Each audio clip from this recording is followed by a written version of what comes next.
Bonjour, chers frères et sœurs, c'est le jour du Seigneur et donc nous avons le privilège, encore une fois, donner notre louange, offrir notre louange à notre Sauveur Jésus-Christ.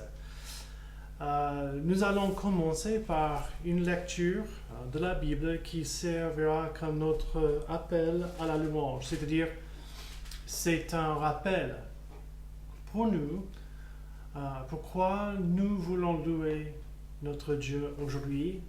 L'appel de la louange, de l'adoration vient de Psaume 103 et c'est la dernière partie, à partir du verset 15. Et nous lisons ces paroles. L'homme, ses jours sont comme l'herbe, il fleurit comme la fleur des champs. Lorsqu'un vent passe sur elle, elle n'est plus, et le lieu qu'elle occupait ne la reconnaît plus. Mais la bonté de l'Éternel dure à jamais pour ceux qui le craignent, et sa miséricorde pour les enfants de leurs enfants. Le verset 18. Pour ceux qui gardent son alliance et se souviennent de ses commandements afin de les accomplir. L'Éternel a établi son trône dans les cieux, et son règne domine sur toutes choses. Bénissez l'Éternel, vous ses anges, qui êtes puissants en force et qui exécutez ses ordres, en obéissant à la voix de sa parole. Bénissez l'Éternel, vous tous ses armées, qui êtes ses serviteurs, et qui faites sa volonté. Bénissez l'Éternel, vous toutes ses œuvres, dans tous les lieux de sa domination. Mon âme bénit l'Éternel. Ce sont les paroles de Dieu et le peuple de Dieu dit Amen. Avec ces pensées dans nos cœurs, on veut commencer par deux chants, deux refrains. Le premier vient de notre cantique, le numéro 27. C'est Voici le jour. Et nous savons, grâce au Nouveau Testament, que ce psaume est une prophétie de la résurrection de Jésus-Christ. Et donc, quand nous disons c'est le jour que le Seigneur a fait, on fait référence surtout à la résurrection de Jésus-Christ. Je vais lire les versets pour que vous puissiez réfléchir. Voici le jour que le Seigneur a fait, qu'il soit pour nous un sujet de joie, Voici le jour que le Seigneur a fait, qu'il soit pour nous un sujet de joie. Voici le jour que le Seigneur a fait. Et vraiment, la résurrection de Jésus-Christ est pour nous un sujet de joie parce que ça, c'est notre espérance. Et aujourd'hui, lorsque nous pensons à notre Sauveur, ce n'est pas seulement un Sauveur qui est mort pour nos péchés, mais c'est un Sauveur qui est ressuscité pour notre justification et pour notre glorification à jamais avec lui. Deuxième chant pour ce matin, c'est chercher d'abord le royaume de Dieu. Si Jésus-Christ est ressuscité, s'il vit aujourd'hui, la Bible nous dit que c'est ça qui est la vérité. Nous devons chercher son royaume avant le nôtre. Ce cantique dit, cherchez d'abord le royaume de Dieu et sa justice, et toutes choses vous seront données en plus. Alléluia, alléluia. L'homme ne vivra pas de pain seulement, mais de toute parole qui sortira de la bouche de Dieu. Alléluia, alléluia. Que le Seigneur soit loué et glorifié parce que il nous nourrit grâce à sa parole. Et c'est ça que nous voulons qu'il fasse aujourd'hui. On va demander au Seigneur qu'il agisse dans nos cœurs et pour nous, et pour notre Église, pour notre pays ici, et pour nos amis, nos camarades nos voisins qui ne sont pas en Christ. Père Céleste, notre joie et notre espérance, c'est dans le fait que Jésus-Christ est ressuscité, qu'il vit aujourd'hui. Et qu'en lui, nous allons vivre à jamais. Père, nous voulons vraiment que tu sois glorifié dans nos cœurs ce jour. Que Jésus devienne vraiment le sujet de notre joie, un délice pour nous. Ce qui nous rend contents et qui nous donne le bonheur. Nous voulons que tu agisses dans nos cœurs. Tu vois combien les pressions de la vie, le péché, la chair, l'opposition de Satan, toutes ces choses rendent les semaines très longues et difficiles. Souvent, nous arrivons à dimanche et on a besoin vraiment que tu fasses quelque chose, que nous soyons repris pour nos péchés, mais encouragés dans l'espérance que nous pouvons continuer à vivre selon la foi. Notre Seigneur, que tu puisses agir. Sois avec ton peuple. Tu sais que dans l'Église, il y a ceux et celles qui sont isolés, qui ont besoin d'être encouragés par toi et par ton Église. Il y a certaines qui sont sous l'oppression spirituelle, certaines qui luttent avec un péché particulier, plusieurs. Nous avons tous besoin de grandir, de croître dans l'esprit. Tu sais qu'avec tout ce qui se passe, il y a aussi des pressions sur les membres de l'Église, des pressions financières, pressions de l'école, pression dans la famille. Nous voulons que tu agisses pour notre bien et pour notre pays. Nous prions d'abord que tu protèges le pays, que tu diriges nos dirigeants. Père, que tu puisses ouvrir les yeux des Français et des Françaises, qui puissent voir ta grandeur et ta beauté et combien le péché est horrible dans tes yeux, et qu'ils puissent se repentir. Nous prions pour nos frères et sœurs dans le monde, ceux qui souffrent l'oppression, souffrent la persécution, souffrent avec le virus pire qu'ici. Que tu agisses, Père, pour ta gloire et pour le bien de ton peuple. Amen. Pour notre lecture biblique, j'ai choisi Galates, chapitre 5, et c'est la suite de ce que nous avons lu la semaine dernière. Et une partie de cette lecture sera le sujet pour nous aujourd'hui, pour notre méditation dans la parole. Paul, dans ce chapitre, parle de notre liberté, mais dans la première partie, comme nous avons vu dimanche dernier, il y a deux dangers pour notre liberté en Jésus-Christ. C'est le légalisme et la chair. Et maintenant, on tourne l'attention des œuvres de la chair et on va lire ce qui est le fruit de l'esprit.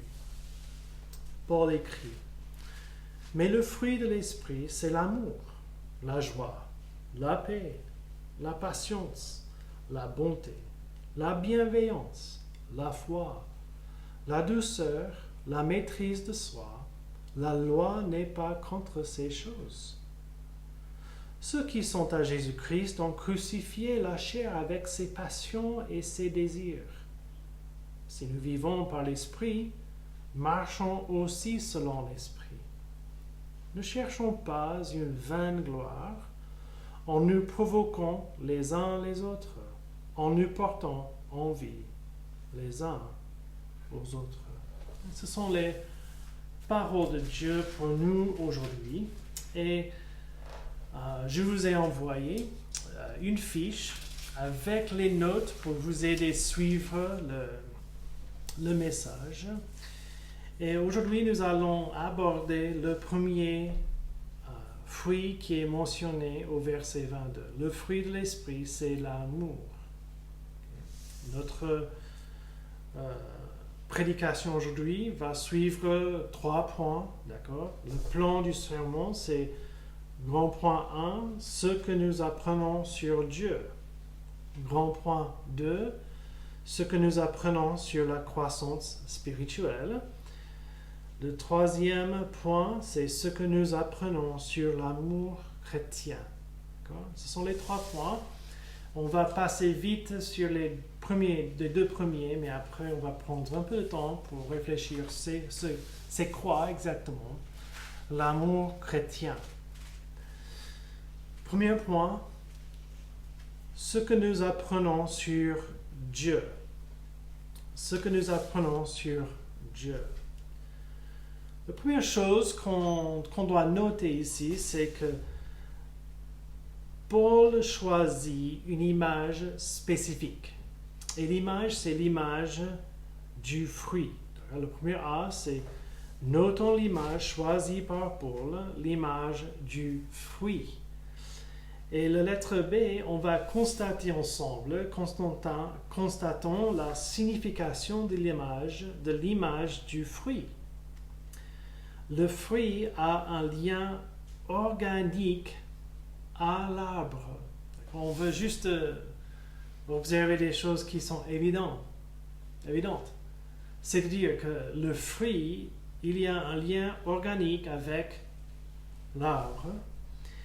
Et nous pouvons, la lettre C, reconnaître que le fruit nous informe sur la nature de l'arbre. Sur la nature de l'arbre. Le fruit de l'Esprit de Dieu nous révèle la nature de Dieu. Et c'est quoi exactement notre pensée ici? C'est juste ça.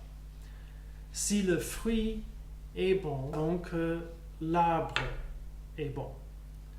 Si le fruit d'un arbre est pourri, nous savons qu'il y a un problème avec l'arbre.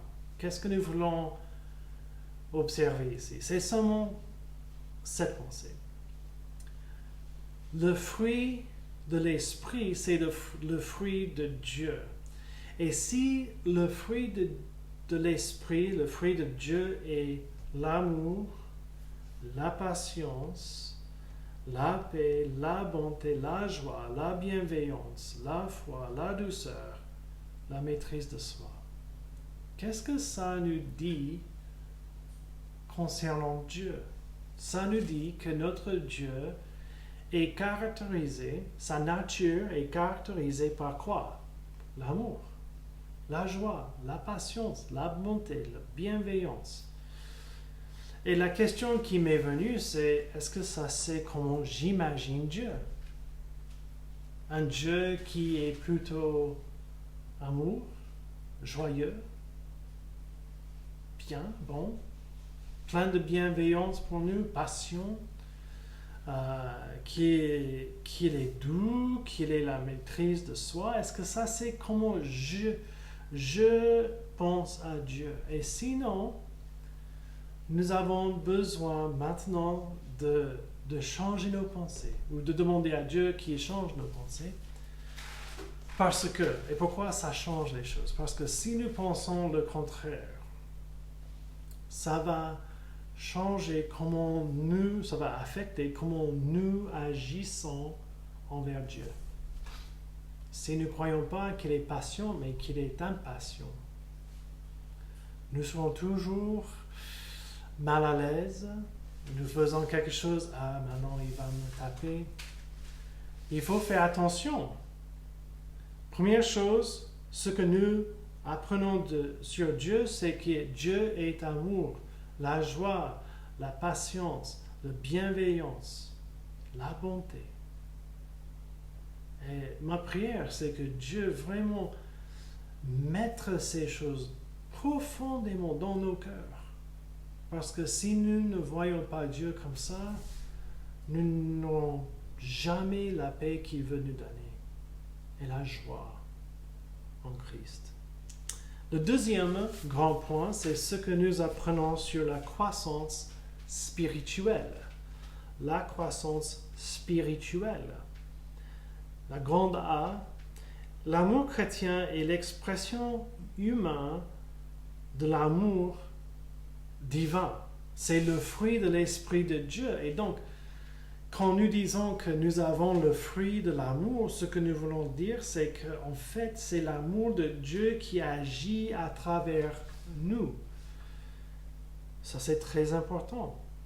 On ne peut pas dire seulement que d'avoir les émotions, des sentiments, même d'être une personne gentille et douce, ça signifie que nous avons l'amour chrétien. L'amour chrétien, c'est l'amour de Dieu. Ça c'est ce que nous apprenons sur la croissance spirituelle. La lettre A, mais j'ai sauté ça, mais la croissance spirituelle n'est pas facile. Et comment nous savons? Parce que nous avons déjà lu que la chair et l'esprit luttent l'un contre l'autre. C'est la guerre. Et donc, quand nous pensons à notre vie spirituelle et la croissance, il ne faut jamais penser je suis sauvé depuis telle et telle année et il faut que je dois normalement être plus loin. Peut-être, peut-être pas. Ce qu'il faut savoir, c'est que c'est dur, la croissance spirituelle. Et si vous pensez, mais je pense, si vous avez ce genre de pensée, mais je pensais quand j'ai croyé que, voilà, tous mes problèmes seront fixés, quoi, ils vont disparaître. Non, non, non. En fait, c'est dur, c'est difficile, c'est la guerre. Lettre B, c'est la croissance spirituelle est égale à la manifestation du caractère de Jésus dans la vie.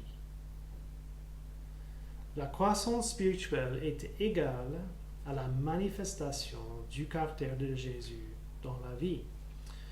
Et comme je viens de dire un peu avant, on note juste ce lien entre le fruit et Dieu.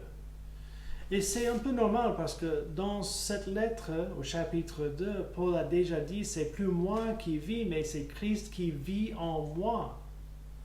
Cela veut dire quoi? En fait, ce que nous voyons, c'est que c'est la vie de Jésus-Christ en nous qui croît. Et ça, c'est notre vie spirituelle. Et c'est certain, si c'est la croissance des manifestations de la vie de Jésus, nous aurons de plus en plus d'amour comme lui.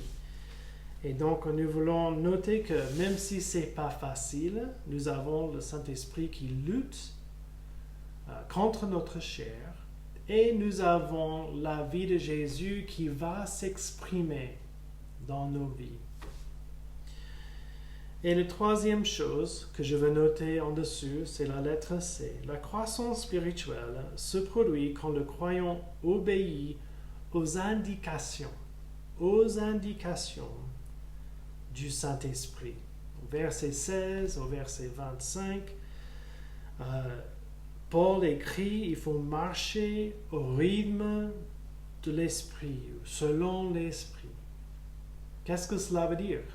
Cela veut dire que quand l'Esprit qui habite en nous nous rappelle de l'Écriture, un passage, il nous rappelle de quelque chose que nous avons déjà connu par sa grâce.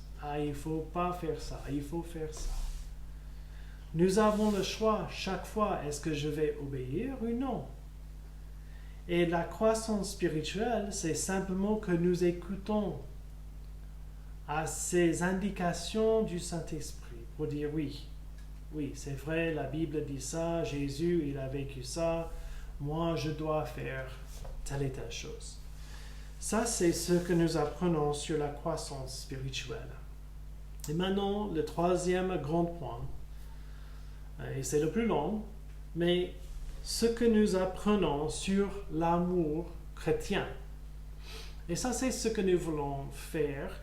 Mais je vais faire d'une manière un peu différente. Je me suis posé des questions. Pourquoi Paul n'a pas dit, comme il a dit en 1 Corinthiens, pourquoi il n'a pas écrit ou décrit ce qu'est l'amour? L'amour est patient, l'amour est doux. Pourquoi il n'a pas fait ça ici? Et on peut dire, il savait qu'ils vont lire 1 Corinthiens, peut-être, mais je le doute, parce qu'en fait, les Corinthiens ont été évangélisés après les églises en Galatie, et c'était un peu loin, ils ne pouvaient pas supposer, d'accord, qu'ils vont lire un jour ces lettres aux Corinthiens. Et après, je me suis dit, peut-être il n'a pas besoin de dire ce qui est l'amour, parce qu'il vient de dire ou d'écrire ce que l'amour n'est pas dans les œuvres de la chair. Et donc on va aborder l'amour chrétien dans cette façon. Mais d'abord, la lettre A. Comme on a déjà dit, l'amour chrétien est l'expression humaine de l'amour divin. Ça, c'est important. Lettre B. L'amour chrétien se manifeste dans les relations humaines. D'accord? Ici, c'est facile de parler de l'amour en général, en tant qu'une idée, mais comme j'ai écouté des prédications cette semaine, et un monsieur il a dit, oui, je peux imaginer l'amour quand je suis dans la voiture, je peux penser, oui, j'ai beaucoup d'amour pour le monde, mais après il a dit, mais quand tu mets quelqu'un dans la voiture avec moi, l'amour devient difficile. Et c'est vrai, parce que l'amour est plutôt quelque chose qui doit exister avec les autres personnes. Et dans ce contexte, c'est l'Église locale. Il veut qu'ils vivent l'amour divin. Et nous pouvons juste noter qu'il dit, il faut au début, au chapitre 5, le verset 13, ne faites pas de cette liberté un prétexte de vivre selon la chair, mais rendez-vous par amour serviteurs les uns des autres. Le verset 15, si vous vous mordez et vous dévorez les uns les autres, prenez garde que vous ne soyez détruits les uns par les autres. Voici le problème. Et il termine le chapitre, nous avons lu, ne cherchons pas une vaine gloire en nous provoquant les uns les autres, en nous portant envie les uns aux autres. Il y a des problèmes entre des personnes de l'Église. Et c'est ce qui fait dans cette partie de la lettre pour les aider à surmonter ces problèmes relationnels. Mais bien sûr, on peut apprendre beaucoup de choses, pas seulement pour la vie de l'Église locale, mais aussi dans nos familles, avec nos collègues et nos voisins. La lettre C, on va juste résumer un petit peu ici, que l'amour chrétien privilège l'harmonie. L'harmonie. Ça, c'est ce que nous allons... on va se focaliser sur cette idée ce matin. Juste en dessous la lettre C, un petit 1, le caractère de Dieu est la norme absolue qui fait possible l'harmonie. Pour avoir l'harmonie, il faut avoir une norme. Et tous doivent s'accorder avec cette norme. Et c'est le caractère de Dieu qui nous dit ce qui est vraiment l'harmonie. Le numéro 2, d'accord? L'amour chrétien cherche l'harmonie dans tous les domaines de la vie. On ne peut pas dire que oui, cette partie de la vie, oui, c'est vrai qu'il faut avoir l'harmonie, mais ici, ce n'est pas vraiment important. Non, il va parler de l'harmonie dans l'entièreté. Donc, on va commencer par le domaine sexuel, parce que ça, c'est ce qui est dit. Et juste un rappel, si vous êtes un peu perdu, d'accord?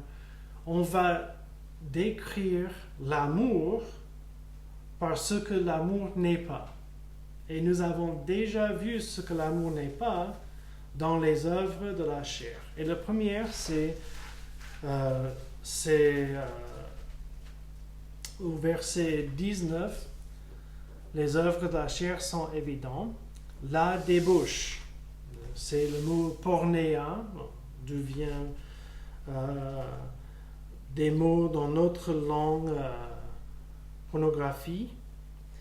C'est toute expression sexuelle qui n'est pas cautionnée par Dieu. D'accord? Les relations sexuelles sont inventées par Dieu. Ils sont cautionnés par Dieu dans certaines conditions. Et c'est quoi? C'est l'alliance du mariage entre un homme et une femme pour la vie. Akartasia, ça c'est le grec, et ça c'est le mot l'impureté. D'accord? Toute impurité, et je pense que le contexte nous donne le droit de dire c'est l'impurité dans le domaine sexuel, le domaine de la sexualité. Et nous avons aussi ici le dérèglement. Le dérèglement, c'est, dans le grec, c'est le mot aselgeia, manque de maîtrise de soi. Et dans toutes ces trois choses, nous avons cette idée que nous n'avons pas le droit de faire n'importe quoi dans le domaine sexuel, ce que nous voulons faire. Et ça va à le contraire, ça va à le contraire, en opposition à tout ce que notre monde dans l'Occident croit.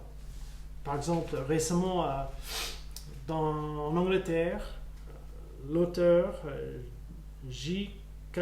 Rowling, elle a écrit Harry Potter. Elle a dit que le mot femme signifiait avant une personne qui fait ses règles. Et ça doit être ce que femme signifie aujourd'hui. Donc, cette affirmation a été condamnée vite par les personnes qui soutiennent le mouvement transsexuel. Daniel Radcliffe, qui a joué le rôle de Harry Potter dans les films, a contredit Rowling en disant que ses livres ont présenté l'idée que l'amour casse toutes les barrières. Je le cite, il dit « Si ces livres, Harry Potter, vous ont appris que l'amour est la force la plus puissante de l'univers, que les idées dogmatiques de pureté conduisent à l'oppression des groupes vulnérables.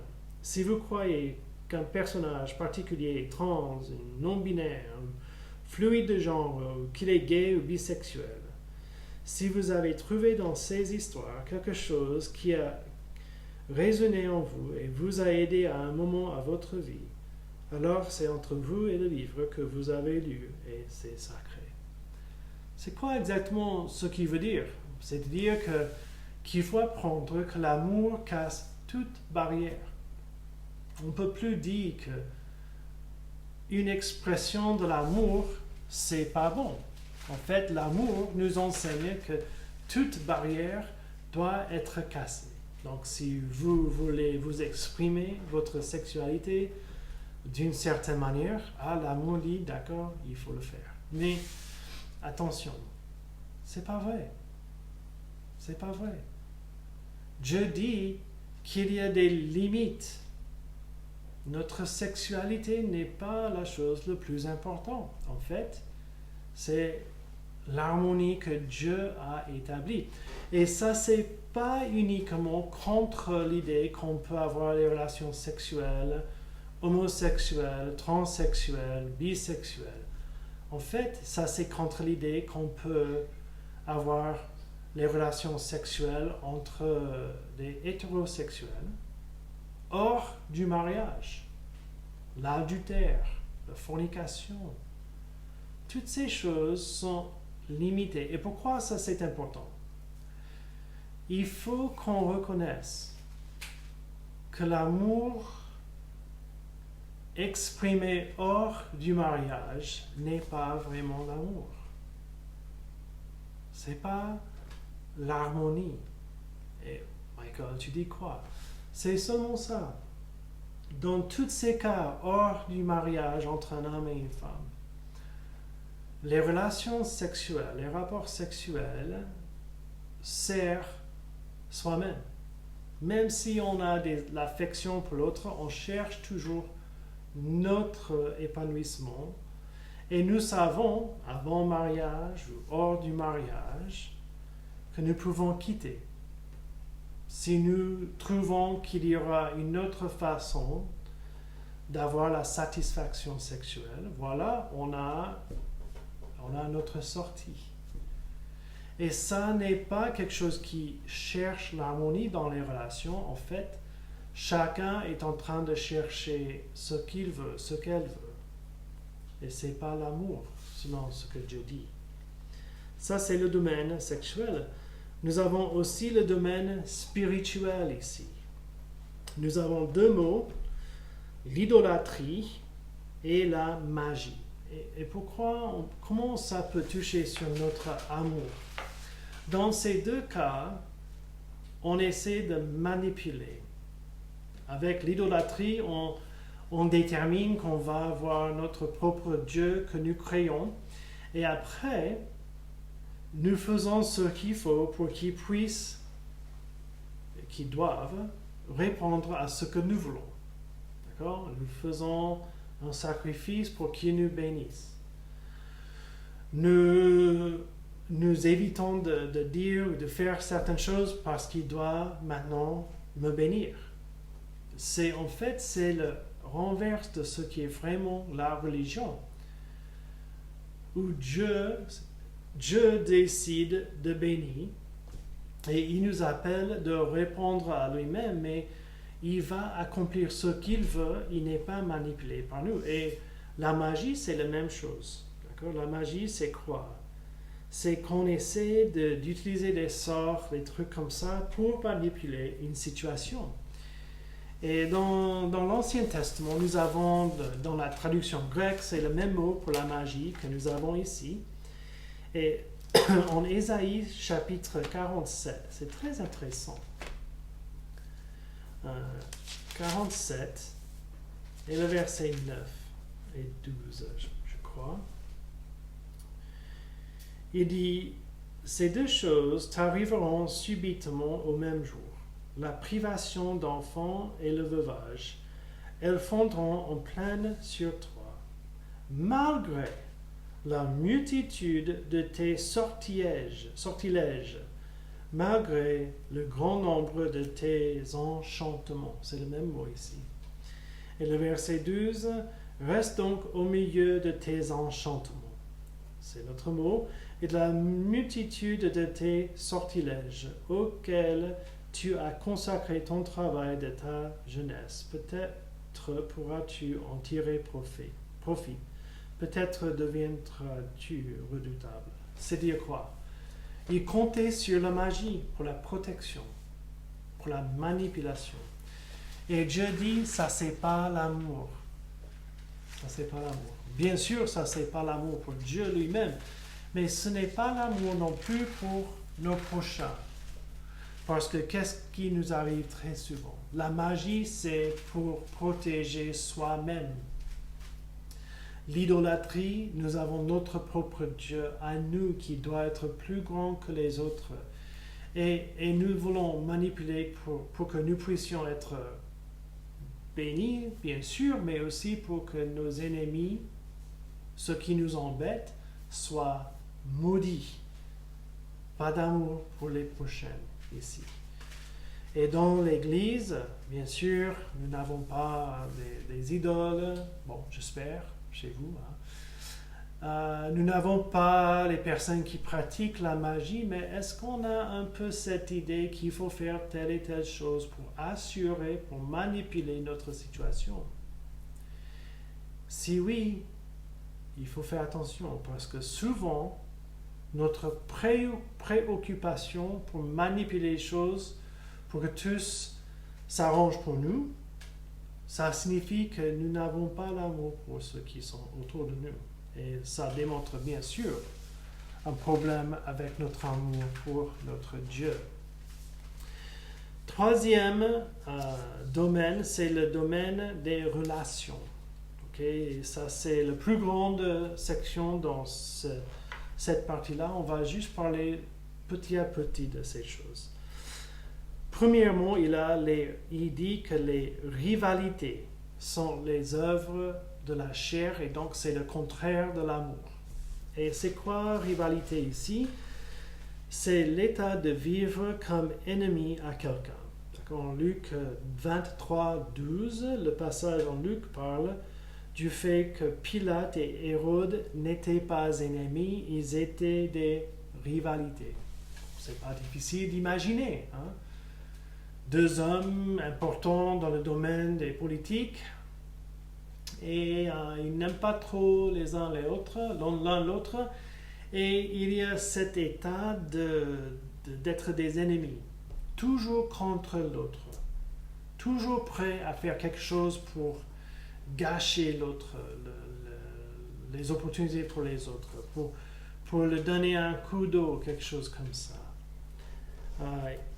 Coup dans le dos. Il faut pas avoir les rivalités dans l'Église. Les personnes, en fait, bon, si on dit franchement, ils ne peuvent pas être ensemble. Ils sont toujours l'un contre l'autre. Le deuxième mot qu'il utilise, c'est les querelles. C'est quoi ça exactement? C'est un intense désir d'être le chef ou le meilleur. C'est toujours une compétition. Est-ce qu'il y a dans nos cœurs cette idée que je dois toujours être un peu mieux?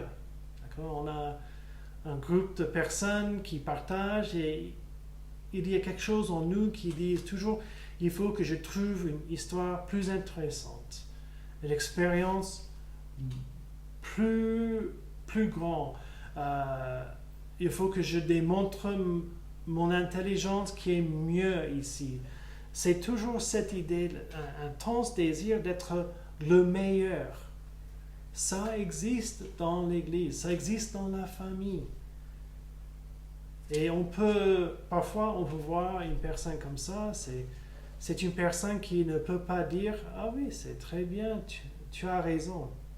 Ou c'est une personne qui ne peut pas écouter sans avoir la dernière parole, qui démontre ce qu'il est, le chef, le meilleur. Troisième mot, c'est les jalousies. Ça, c'est un intense sentiment négatif contre quelqu'un. D'accord? On sait ce qu'est la jalousie. Le mot grec, c'est zélos, zèle. Et ça parle de quelque chose de l'intérieur qui est très négatif contre quelqu'un. Nous voyons ce qu'il a, ce qu'il peut faire,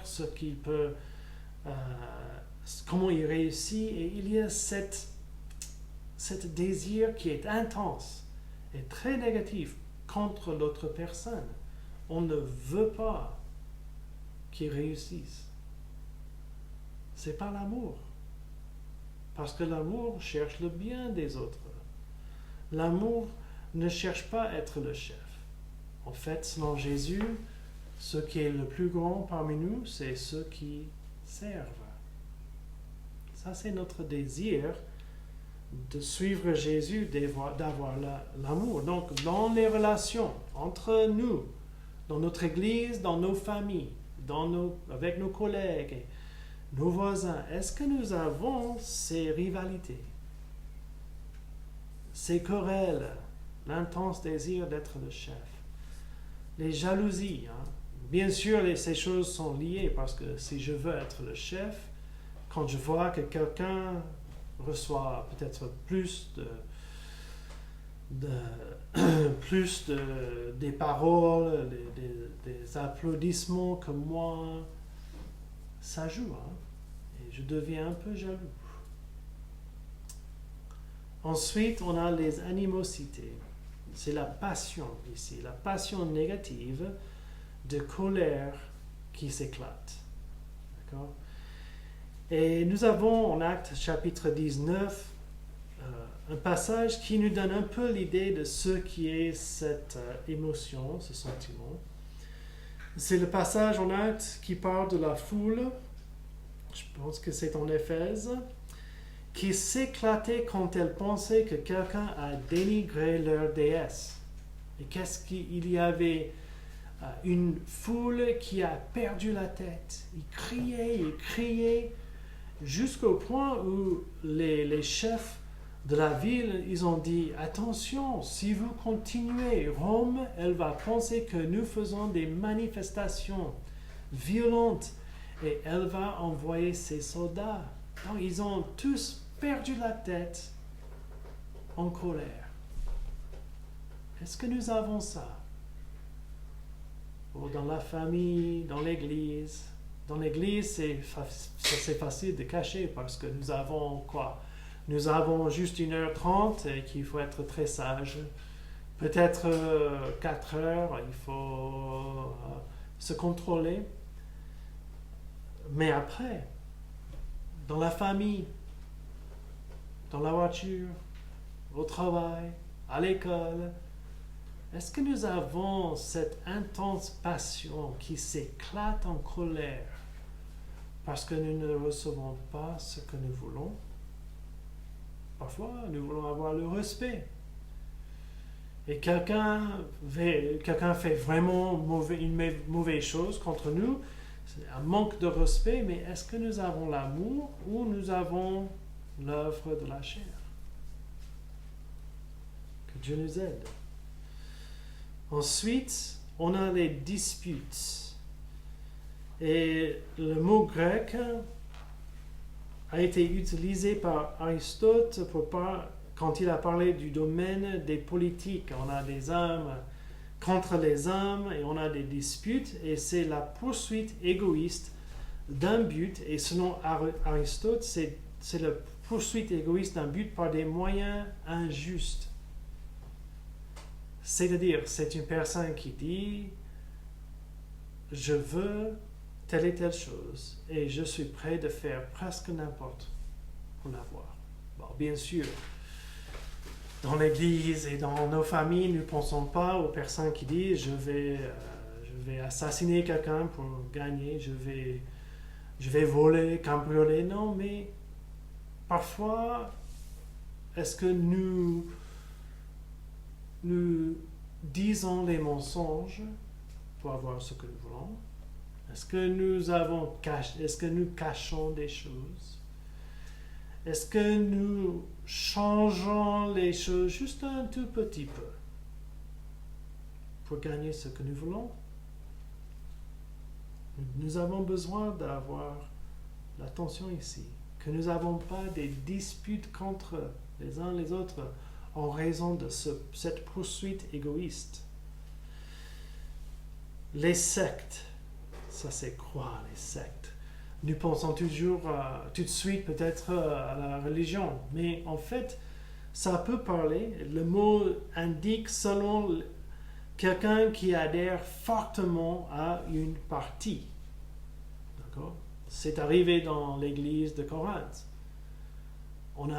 Ils avaient des sectes. Moi, je suis pour Paul, je suis pour Pierre, je suis pour Apollos. Ça peut arriver ici. Moi, je suis pour telle et telle personne dans l'église. On a des problèmes et souvent nous voyons ça dans l'école élémentaire et le collège. Peut-être une fille contre une fille, un garçon contre un autre garçon, et tout de suite on a deux camps.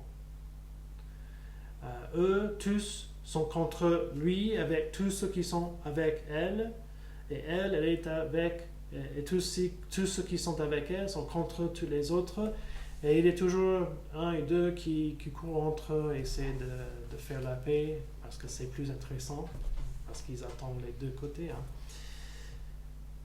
Mais ça arrive aussi dans la famille et l'église. Et ce n'est pas juste les personnes. On peut avoir nos doctrines où nous disons « je suis sûr et je ne bouge pas ». Et bon, bien sûr, je ne parle pas des choses qui sont fondamentales. Jésus-Christ, la parole de Dieu, Dieu lui-même, le péché, le salut. Mais on a des positions qu'on peut être très, très, très carré. Et on ne voit que blanc et noir. Mais ça, c'est d'avoir les sectes. Parce que ça crée les divisions. Ça n'encourage pas l'harmonie. Parce que moi, je ne peux pas accepter que quelqu'un pense différemment que moi. Mais si je suis honnête, je dois reconnaître qu'en fait, on peut avoir les deux positions, les trois positions. Mais mes frères et sœurs, il faut faire attention que nous ne soyons pas des personnes qui adhèrent fortement à nos propres positions jusqu'au point où nous causons des problèmes, des divisions entre les groupes et les personnes. L'envie, les sentiments négatifs contre quelqu'un en raison du fait qu'on en veut à quelqu'un pour leur avantage. Ici, nous voyons ce qu'ils ont et nous avons envie de l'avoir les mêmes choses. Mais ça va beaucoup plus loin que juste dire « Ah, ça c'est bien pour elle, je suis très content pour elle et j'aimerais bien aussi, mais bon, ça va. » Non, oh non, non, le cœur commence à dire « Je ne suis pas content pour elle, en fait, je veux pour moi-même. Pourquoi je n'ai pas eu cette expérience? Pourquoi je n'ai pas eu telle et telle chose comme elle? Et au lieu d'avoir la joie avec cette personne, maintenant nous sommes très malheureux. Parce que nous avons envie dans nos cœurs. Si nous voulons savoir dans nos relations, dans l'église, dans la famille, avec les voisins, au bureau, avec les camarades, la famille, nous devons nous demander cette question. Mes relations ici sont-ils caractérisées par les rivalités, les querelles, les jalousies, les animosités, les disputes, les divisions, les sectes, l'envie? Si oui, ce n'est pas le fruit de l'esprit. Ce n'est pas l'amour. On passe au domaine du divertissement. D'accord? Ça, c'est comment je résume ici. Et nous avons ces deux choses, l'ivrognerie et les excès de table. Et je pense qu'on peut sûrement dire qu'il ne parle pas de quelqu'un qui mange un peu trop ici, là. D'accord? Ce que nous avons, c'est l'idée d'un festin. La table est lourde avec beaucoup de choses à manger, beaucoup de vin, de bière, des choses comme ça. Et on n'a ici pas de limitation. En fait, on va prendre tout ce qu'on veut jusqu'au point où nous perdons la vigilance et la vivacité de l'esprit. Pourquoi ça, c'est pas l'amour? D'abord, c'est parce que c'est très égocentrique. Je pense à moi-même. Et le principe, c'est assez simple. Si nous n'avons pas la maîtrise de soi dans le divertissement, et ici, bien sûr, il parle du vin et de la nourriture, mais on peut l'appliquer aux livres, aux films, jeux de vidéo, les sports. Si on ne sait pas quand il faut dire non, c'est fini ça, maintenant je fais d'autres choses. C'est pas l'amour. Et on peut juste penser, d'accord? On peut juste penser au divertissement dans la famille. D'accord? Un parent qui est toujours collé à son portable, ou la télévision, l'ordinateur, un livre. Et au lieu de se donner aux autres, il est toujours en train de se divertir. Est-ce qu'il aime? Non. Ça c'est sûr. Nous avons un problème. Nous avons un problème dans le domaine du divertissement. D'accord, ça c'était le deuxième point, d'accord, le deuxième petit point en dessus de l'amour chrétien privilège l'harmonie. Et le troisième point, c'est que l'amour chrétien est la mise à mort de l'égocentrisme. Ça c'est la fin, ça c'est le résumé de tout ce que nous avons dit. Si nous voulons porter le fruit de l'esprit qui est l'amour, nous devons lutter contre l'égoïsme dans tous les domaines de nos vies. Et ce n'est pas juste qu'on peut dire, oh, ça c'est, je vais essayer de mettre un peu à côté. Non, il faut tuer, il faut mettre à mort cet égocentrisme pour que l'amour divin croître dans nos vies. Ça, c'est notre besoin et notre privilège. Mes frères et sœurs, c'est un passage un peu difficile parce que personne n'arrive à vivre cet amour tout le temps. Nous avons besoin de deux choses. La foi, que Jésus est venu pour sauver les gens comme nous qui n'aiment pas, et la repentance. C'est-à-dire, nous devons noter, moi j'ai un problème avec cet aspect de l'amour, qui n'est pas l'amour.